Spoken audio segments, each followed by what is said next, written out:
Who doesn't want Shilpa Shetty's amazingly gorgeous, slim, toned figure?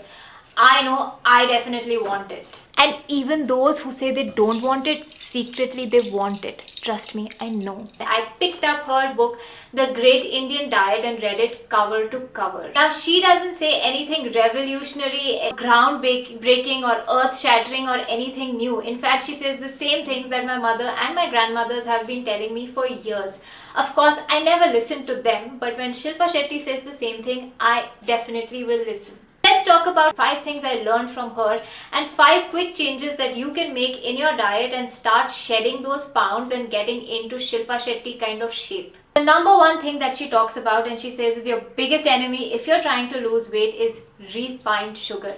Those beautiful little sugar crystals that add sweetness to your life are actually causing more harm than benefit. The sugar is washed, it's boiled, it goes through a centrifugal process, it's filtered, and if that wasn't enough, in the end it is bleached with carbon dioxide and lime, and then you get sugar crystals. Now these sugar crystals are adding no nutritional benefit to your body. They are just adding that sweetness, they are adding calories, they are adding fat, and it is a complete junk food. And the worst part about sugar is that you get addicted to it. The more you eat sugar, the more your body asks for it. It's a vicious cycle and it is very hard to put an end to it. So beware of refined sugar, have it in minimal quantities and cut it out if possible. But while you're cutting this out, don't run towards artificial sweeteners because artificial sweeteners are no better. They have been linked to cause a number of diseases in our body as well. However, Shilpa Shetty says that the worst kind of sugar is high fructose corn syrup. This is because high fructose corn syrup cannot be digested by our body. Our body just doesn't know what to do with high fructose corn syrup. It gets deposited as fat. It travels all over our body through our veins and arteries as fat and eventually clogs them and causes heart attacks. So this is definitely something you need to stay away from. Then what should you have instead when you are craving something sweet? Have what your grandmother would have.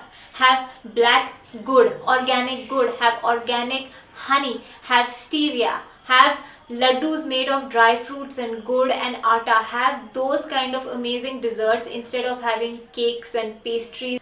The second change that you can make in your diet is to watch your salt. Okay, if you are consuming the pure white table salt that is very easily and very commonly available in the market, watch out, because this kind of salt contains only sodium chloride.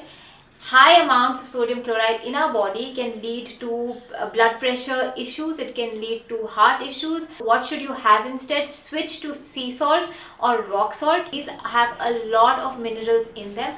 There is magnesium, potassium, calcium, phosphorus and sodium in these. These are extremely beneficial for your body. They are really good for the skin. Who doesn't want good skin, right? Extremely beneficial for the skin, can reduce stress levels, can keep anxiety at bay. It has a lot of antioxidants and it is very good for your overall health and wellness. So this is an easy switch to make. So number 3 is ghee. No, I am not telling you to stop eating ghee as you would expect. Instead, I am telling you to start having ghee. For some reason, the West makes us believe that ghee is what is causing us to get fat, whereas it is the other way around. Ghee made from cow's milk is known to have the highest amount of CLA in it. Now CLA, what is CLA? CLA is something that helps burn the fat deposited in your body. So I saw a video by Rujuta Divekar sometime back and she was saying the same thing, that if you've tried everything else in the world and still not able to shed fat, maybe it's time to start having some ghee. Now of course, don't go absolutely crazy and just have a liter of ghee every day. No, everything is good in limited quantities and so is the case with ghee. Just add a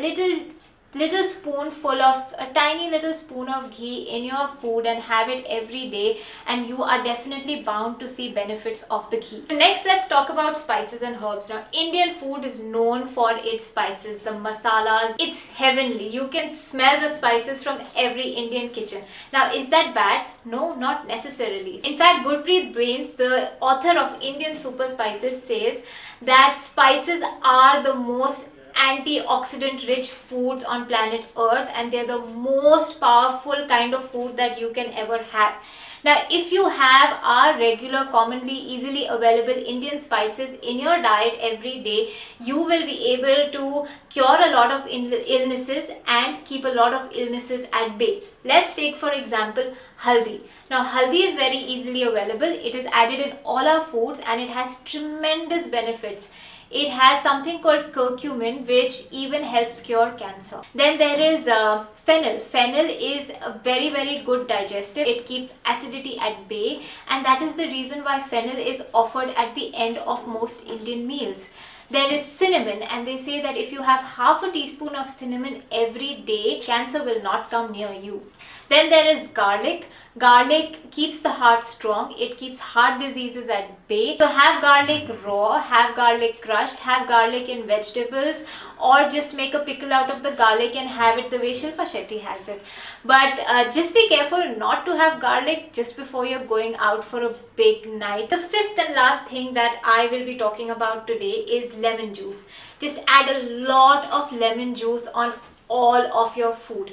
Lemon juice is known to balance the pH levels inside our body. It keeps our environment alkaline. Diseases are known to thrive in an acidic environment and they are unable to thrive in an alkaline environment. Also, you are easily able to shed fat and burn fat in an alkaline environment, whereas it's the reverse in acidic environment. So a lot of reasons to try and keep an alkaline kind of pH within your body, and lemon juice helps in that. So add lemon juice to everything possible. So all in all, Shilpa Shetty says, go back to your roots. Eat the way our ancestors ate.